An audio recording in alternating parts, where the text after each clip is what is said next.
Hi, good morning everyone. So kanina nasabi ko sa Molo Church kami ng punta, pero inuna namin muna itong Haro Cathedral na isa din sa mga dinarayo dito sa Iloilo. First time ko rito, so i-explore natin kung ano meron dito sa Haro Cathedral. And of course, mag-pray na rin tayo para gabayan tayo dun sa pwedeng magdasal sa taas. Mangyayari sa atin sa mga susunod na araw, especially dito sa ating gagawin survival youth camp. So, and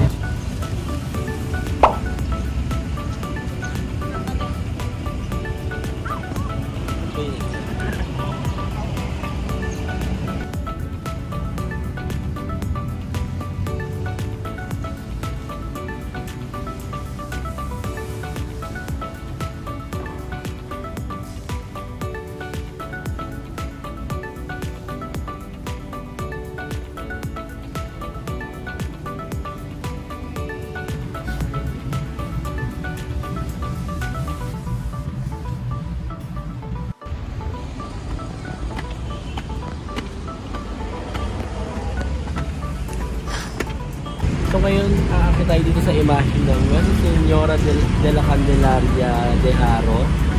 No? So, ito sa mga sinasabi nilang nagigimala. No? Isa sa mga sinasabi nila rito na yung image daw na ito ay nagbabago ng weight and height.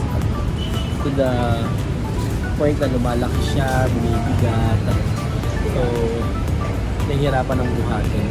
Kaya sasabi nila ito ay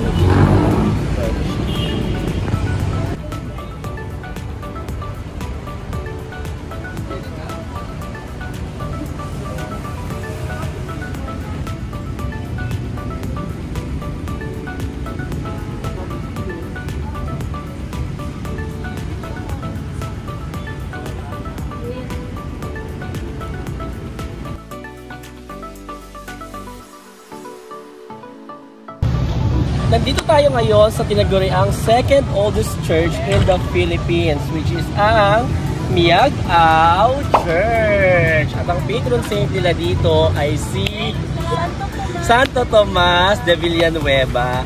Ang first oldest church natin dito sa Philippines ay ang San Agustin Church na matatagpuan naman sa Intramuros. So ngayon, papasukin natin siya.